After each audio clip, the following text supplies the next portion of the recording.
We are all here. ఇక్కడంతా మనం కూర్చొని ఆలోచిస్తున్నాం, ఒక మంచి పాలసీ ఏ విధంగా తేవాలి, భవిష్యత్తుకు ఏ విధంగా ముందుకు పోవాలని ఆలోచిస్తున్నాం. ఫస్ట్ టైం ప్రపంచ జనాభా దినోత్సవాన్ని మనం జరుపుకుంటున్నాం.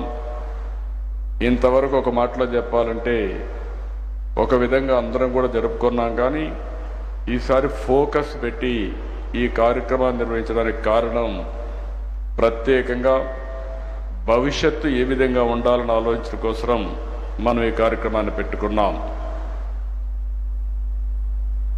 1989 జూలై 11న ప్రపంచ జనాభా 5 బిలియన్లు అంటే 500 కోట్లకు చేరుకున్న సందర్భంగా ఐక్యరాజ్య సమితి జూలై 11వ తేదీన వరల్డ్ పాపులేషన్ డేగా ప్రకటించారు.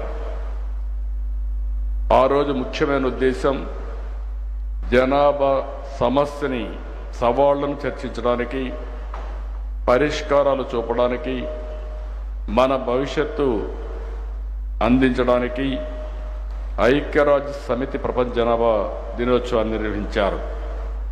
ఈ సంవత్సరం థీమ్ చూస్తే empowering young people to create the families they want in a fair and hopeful world అనే సబ్జెక్ట్ మీద ఈ సంవత్సరం ఈ జనాభా దినోత్సవాన్ని జరుపుకుంటున్నాం.